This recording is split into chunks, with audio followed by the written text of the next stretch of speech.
Cuando hablamos sobre planificación familiar, tocamos tres temas importantes: sexualidad, la proyección de nuestra vida y también de derechos. Hoy vamos a hablar de ese tema con Nivania Reategui, que es obstetra y es especialista en planificación familiar.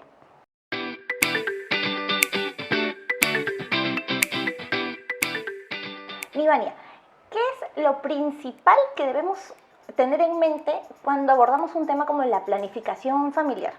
Yo creo que tenemos que ver la parte educación, porque también todo tiene que ver desde cuándo podemos nosotros procrear, que en el caso de las niñas es desde que nos viene nuestra primera menstruación, entonces tenemos que empezar a hablar desde ese tema, y no necesariamente de que ya podemos ser padres, sino desde el cuidado de nuestro cuerpo, el consentimiento, el derecho, ¿no?, de poder elegir si queremos ser padres o no, y también cuáles son los proyectos que tenemos, que justo bien lo mencionabas, ¿no? Tanto a largo plazo, a corto plazo, qué queremos ser en el desarrollo personal, profesional, laboral, ¿no? Y eso nos va a dar una idea de cómo nosotros podemos planificar. Claro, porque hablamos de planificación familiar y normalmente nos vamos solamente al tema sexual. O sea, al uso de preservativos, a conocer cómo funciona el cuerpo de las mujeres en cuanto a su periodo menstrual, por ejemplo, que es un tema del que yo espero que ahora se hable más que antes, que es cuándo son tus días fértiles, cuándo son tus días secos, cuándo estás ovulando, cómo cambia tu cuerpo, cómo cambia el funcionamiento de tu cuerpo por completo durante esos días. Pero hablamos, por ejemplo, muy poco con los chicos más allá del simple hecho de usar preservativo para que no dejes embarazada ninguna chica, claro, por ejemplo. Es que solo estamos abordando una parte, que son los métodos anticonceptivos. Y la anticoncepción tiene que ver con la planificación familiar en gran parte, pero no es lo único, ¿no? Entonces, para hablar de planificación tenemos que justo planificar, ordenar más o menos qué es lo que nosotros queremos, y de preferencia tiene que ser hablado de dos, ¿no? Porque es una responsabilidad compartida. Pero si nosotros tenemos, por ejemplo, una vida libre, ¿no?, también tenemos que saber cuidarnos, ¿no?, y conocer a qué profesionales tenemos que acudir para que nos puedan orientar, porque nuestros padres nos pueden explicar. En la escuela poco a poco también se está integrando lo que es la educación sexual, pero tiene que ser personalizado, porque tenemos que saber justo si tenemos antecedentes personales, familiares, cuál es justo nuestra proyección personal, y también identificar qué tipos de anticonceptivos tenemos tanto para hombres y para mujeres. Claro, porque por ejemplo, una edad promedio a la que los padres empiezan a conversar con sus hijos sobre sexualidad y por ende abarcan el tema de la planificación familiar es cuando arrancan los 15 años, o al menos así era en mi generación, arrancan los 15 años, empiezan a tener enamorado, enamorada, empiezan a salir, ya piensas que, ok, ya está el riesgo de que puedan terminar quedando embarazados porque no hablamos del tema, porque no se cuidaron. Y hay papás que, por ejemplo, ahora debemos ser conscientes que la vida sexual activa de los chicos, aunque no nos guste, en muchos casos empieza antes de los 15 años. Entonces, más o menos, ¿a qué edad o en qué momento de la vida deberíamos empezar a hablar de planificación familiar con nuestros hijos, con los chicos en casa?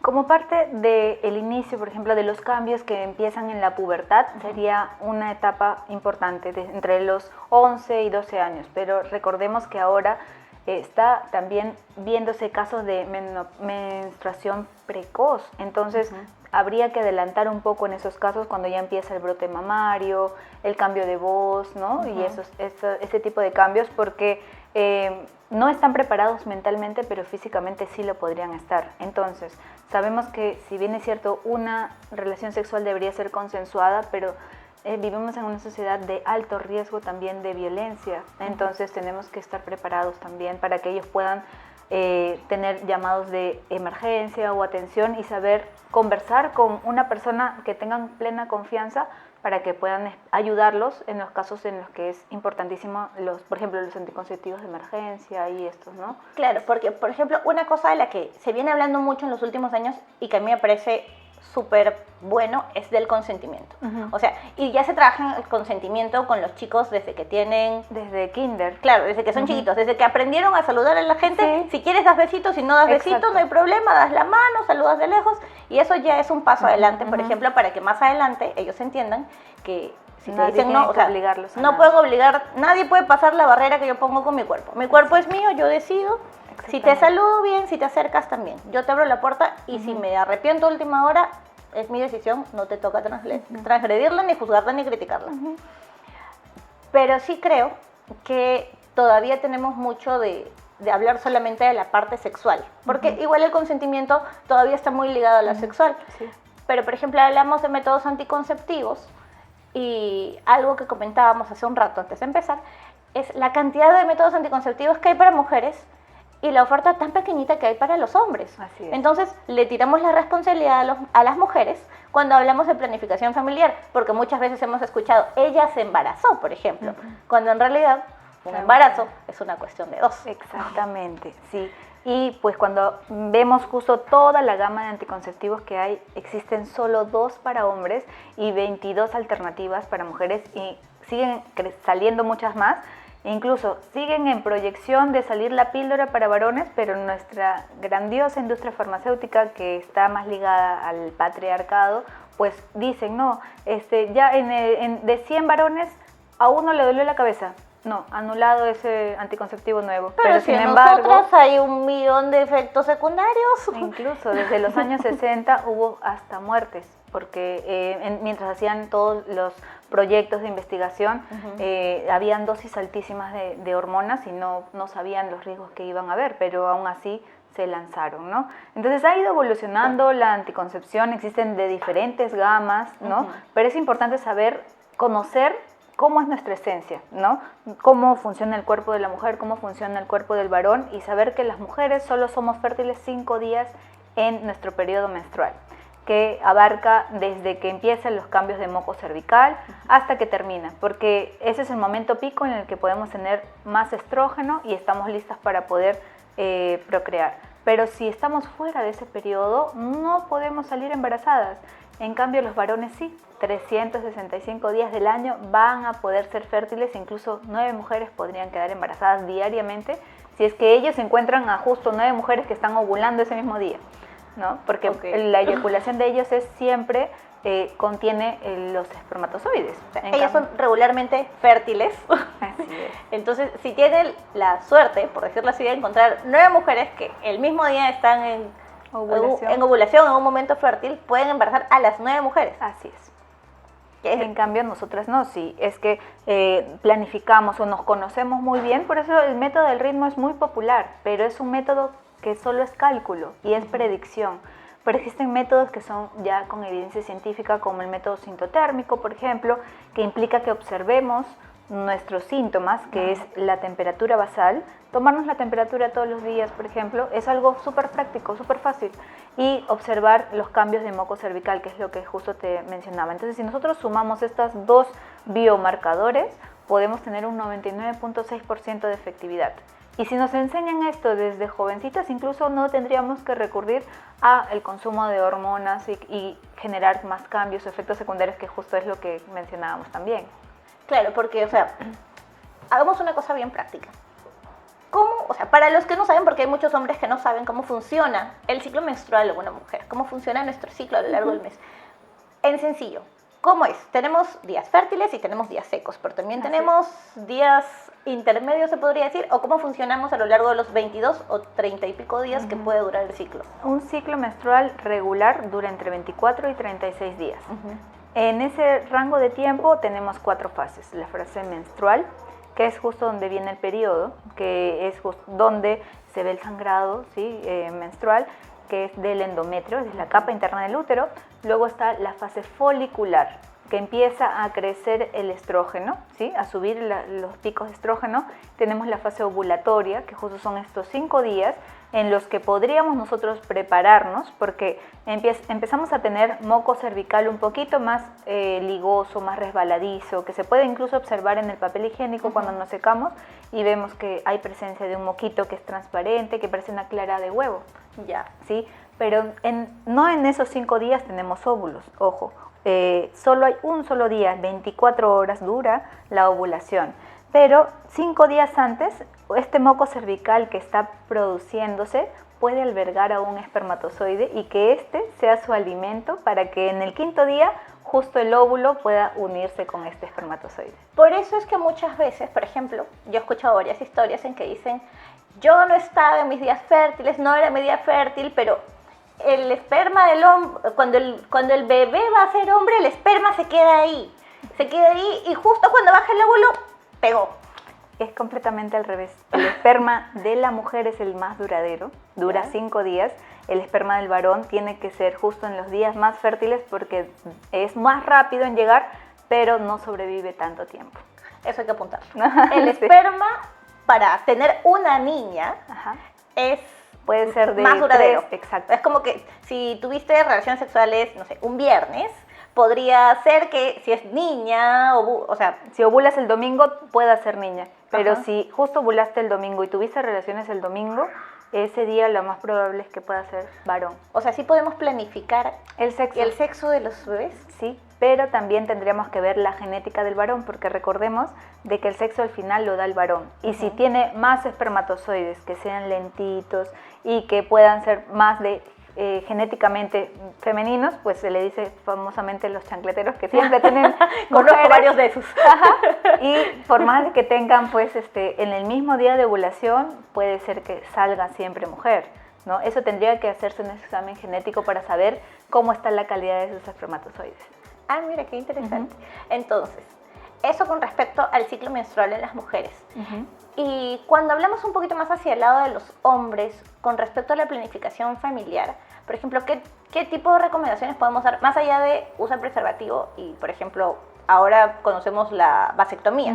Exacto. Que son las dos únicas opciones que manejan, me parece. Así es. Son las dos únicas opciones, pero es importante que, por ejemplo, cuando nuestra pareja quiera aprender sobre su ciclo menstrual, también involucremos al varón, porque implica de que también haya una tolerancia y como una escucha activa de cuándo son nuestros momentos más fértiles y que podamos tomar la decisión juntos si ese día tenemos intimidad o tenemos abstinencia también, ¿no?